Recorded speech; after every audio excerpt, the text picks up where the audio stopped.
Hey students, in this video I'm going to go over transformations of absolute value functions. And we have this notation right here of the vertex form for absolute value functions. So let me first introduce you to what you should be familiar with. Let me clear this. So in Algebra 1, you were introduced to functions and quadratics. So something like this. And then you were expected to describe changes to this. This is the quadratic parent function. So what you're doing in Algebra 2 is you're graphing the parent function for absolute values, which is absolute value of x. And then you're describing what changes happen to it. And the moment we place a number in the front of this absolute value notation, it's going to change it. So I'm going to just type that. Notice how it shrank. So you're going to learn how to describe that transformation. If I remove that 3 and place it inside the absolute value function right there, notice that it still looks thinner than how it used to be when it started. If we put that 3 next to the x as either adding or subtracting 3, it switches it, it shifts it to the left or right if I switch it to another number. So if I put minus right here, that will switch it to the right. And then if I write this with that 3 outside of the absolute value and I put plus 3, so that's going to shift it up. So it started here and now it's up there. If I remove that and I put a negative or a minus 3, shifts it down. So these are the descriptions that you guys need to learn how to describe based on the functions you're given. Your goal is to not have to graph them all the time. You could just see them and identify what part of the function does what. So just to review what each part does, we have the a value in the front, which is outside of the absolute value notation. And that is going to vertically stretch the graph or compress. And I demonstrate this with the rubber band. If I have a rubber band creating a little U-shaped graph there, and I vertically stretch it, it's making it thinner. If I vertically compress it, it's going to make it wider. So that's what that number in the front outside of the absolute value does.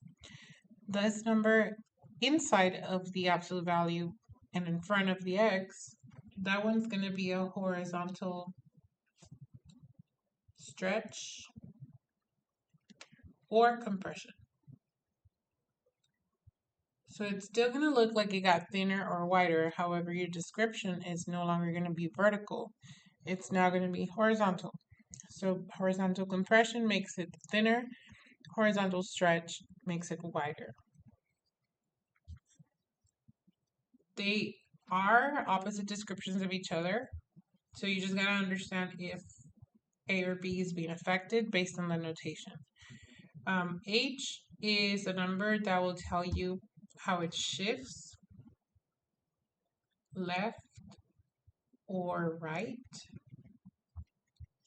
And K on the outside of the absolute value notation. It's a number that will tell you how it shifts up or down. There's something additional here as well for these two values when they're negative. So if you have a negative A, that's going to cause a reflection over x-axis. And if you have a negative B, that's going to cause a reflection over the y-axis. So here are some examples of graphs that are showing you what will happen. So I strongly recommend you to always graph the parent function first. That way you have it to compare it to. And then I'm going to graph, for example, absolute value of x minus 3. And that switched it to the right. That's shifting to the right. And again, that's a number in the inside. So that's representing that h, not the b. It's the h because it's subtracting from the x. If I go ahead and put a number in the front, like a 2, that besides shifting it to the right, because that's what the 3 is doing, that 2 is causing it to become thinner. But again, you're not going to say thinner. You're going to either say vertically stretch or compress or horizontal stretch or compress based on what letter you're working with. The fact that this 2 is outside of the absolute value, that is an A value. So you're going to say vertically stretched. And the chart below tells you when is it a stretch, when is it a compression. So if it's a value that is greater than 1, that's a stretch. And if it's a value less than 1, greater. And then if it's less than 1, it's a compression. So a vertical stretch will look narrower, and a compression will be wider. Then you have the V value. If the V value is greater than 1, it would also be making it narrower. So these are similar in a way. If you have a number bigger than 1, it's going to make it look narrower. But we're not going to say narrower. We're going to say stretch or compressed. And then again, based on the direction you're moving, it's what you choose. B is less than 1. That will be a horizontal stretch. We will make it wider. So these are the limits of when does it become a stretch or compression and whether it's vertical or horizontal. The translations are pretty basic. You want to always follow the template of x minus a number, but sometimes you're going to see x plus a number. That still follows the template of x minus a number. It just so happens that that number happens to be negative. So if you have a x minus a negative, it becomes a plus. So this number right here is the one that tells you how many units it moves and in what direction. So if it's x minus a number, that number is a positive number. So that means it moves to the right. If that number is a negative, it moves to the left. And again, through the examples we're about to do, you'll see that. And again, the reflection is based out of where it's located and where is it reflecting. So if it's A or B, keep an eye on that. All right, so I'm going to go over the examples on the left side of this paper, and I like to have the template up here just to refer to it. So A, absolute value of B, x minus h, absolute value plus k. You have those 4 letters, and these 4 letters will do something to the function. The first one has x plus 3 minus 4. So without graphing the absolute value of x plus 3, that means A, B, H, and K are located right there. A, there's nothing for A and B. There's only H and K. So these numbers are going to do something in regards to shifting, because H and K are shifting left or right or shifting up or down. So these two. And these are not going to be selected because we're not talking about A and B. These numbers, if you train your brain to just look and identify, you can easily tell what direction it's moving and how many units. But you can always use your calculator as well. So I'm going to graph that function on the second function. That way the parent function stays. So I'm going to write absolute value of x plus 3 and then minus 4. It creates this graph that immediately shows that it went to the left and then down. So the number on the inside of the absolute value, that 3, is moving to the left. The 3 is 3 spaces. And then the 4 is down 4. The way we can confirm that is by looking at this vertex right here. So we can just find that. We can do trace. and go to this line or this graph, and then notice that the minimum it's negative 3, 4, which confirms that it moves 3 to the left, 4 down. So left 3, 4 down. Okay. Next we have a negative absolute value of 2x. So that's a, that's b. On the inside we'll have h, and on the outside we'll have k. But here there's no h or k. It's just a and b. So a has a negative. That means we're looking at a reflection. And b, it has a 2. So we're looking at a horizontal stretch, not vertical. Vertical stretch or compression is when the a value is a number. We don't have any h or k, so we're not looking at these as well. All right, to verify what the reflection is and what the stretch is, we can just type it in. You don't have to. You can do this by hand. This is just to verify. So negative absolute value of 2x, it creates this. So the negative, again, it reflects it over the x. And as far as horizontal stretch or compression, what you can do is avoid looking at the negative part of it and just ask yourself, what is that 2 doing to that parent function? So it's making it thinner, which means that horizontally, we're compressing it.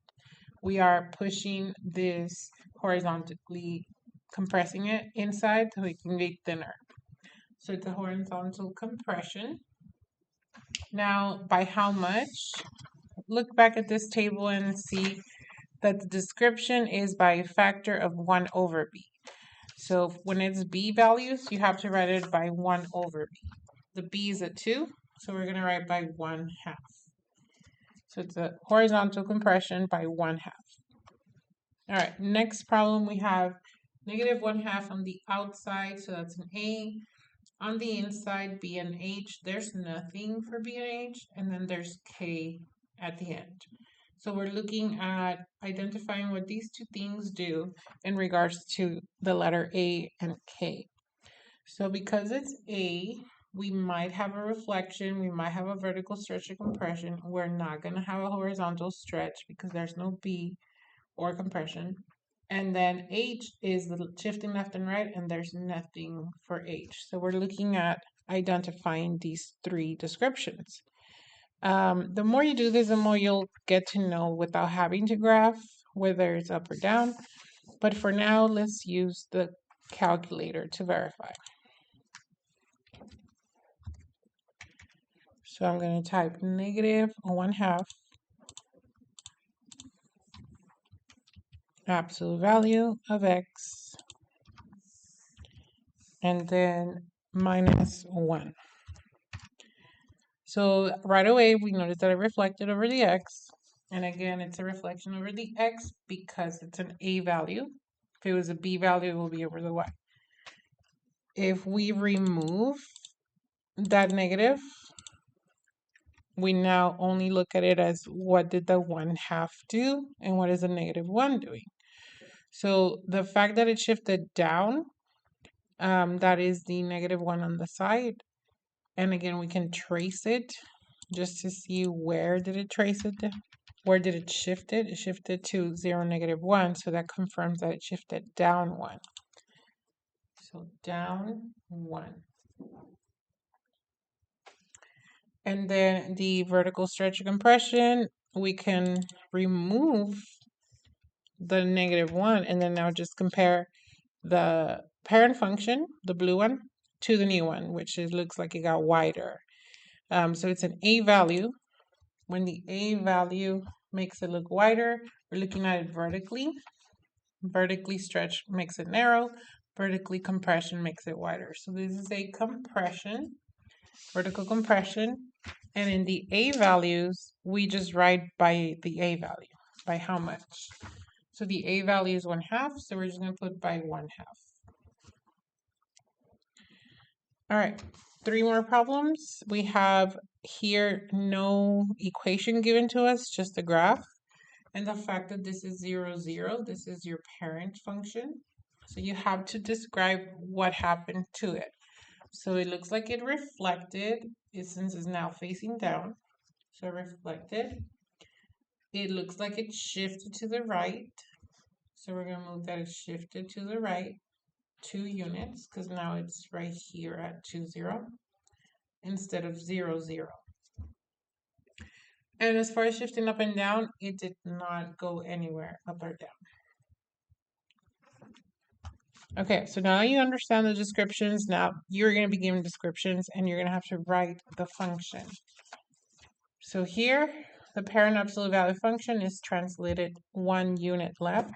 So the best advice is to start with the template, this template. So I'm going to write g of x equals a absolute value b x minus h, close the absolute value, plus k.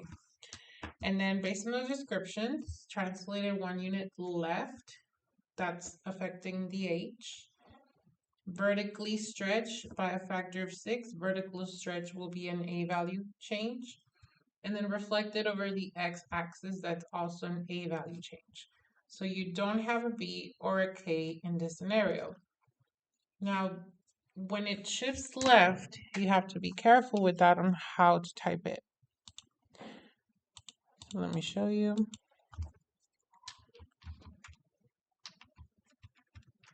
Okay, so if we put -1, because that's what we think right away, we're shifting left 1, so -1. This is what it looks like. So this is shifting to the right. So you're going to have to train your brain to write the opposite. If it shifts left, you're going to put +1. If it shifts right, you're going to put -1. So there it is. It shifted left. So far we know that we're going to have x plus 1 inside the absolute value. And then now let's talk about the a. It's a vertical stretch by 6. So the vertical stretch by 6, it's saying by a factor of a. So that's your a. That's your a is your 6. So we're going to put on this function a 6 as an a value. So there you go. Super thin. It vertically stretched it. So we're going to put a 6 in the front. And then it does say that it reflected over the x. So once again, to reflect over the x, we just have to put a negative on that a value. Like that. So that requires you to write this as your function. G of x equals -6 absolute value of x plus 1. All right, last problem to go over together. Once again, I'm going to write the template of the transformations. And then let's look at each. Description is horizontally stretched by a factor of 2, so horizontal is at b. And shifted up to units, up will be that k.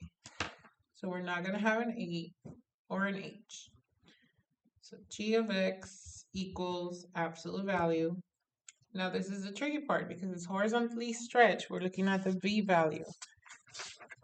But when we describe it, we write it as 1 over b. So if right now it's telling you by a factor of 2, 1 over b is 2. So what is the b value that goes here? We cannot say that b is 2 because then we will have 1/2. And we don't have factor of 1/2. We have a 2. So this is where you got to train your brain also to think, flip this. Instead of 1, well actually the b value will have to be 1/2. So if you think about it, let me show you in the calculator. If I divide 1 by 1/2, mine there's 2.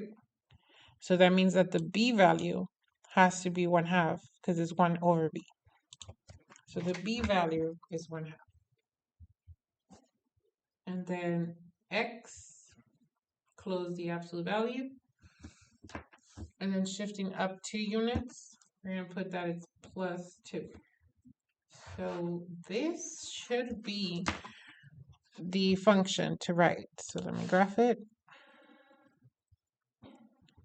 Close this a little bit so we can see it. So we are going to write absolute value of 1/2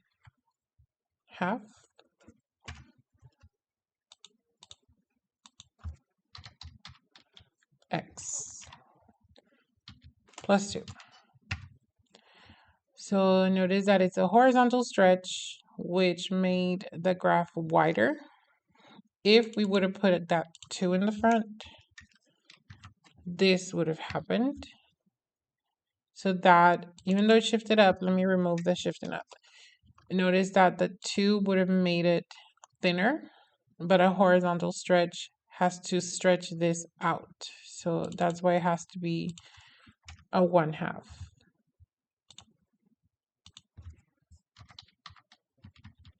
So that made it stretch horizontally stretched, and then we're going to shift that up 2. So that's how that function is written. All right, so you guys are going to practice on the problems on the right side. Hopefully this video helps you.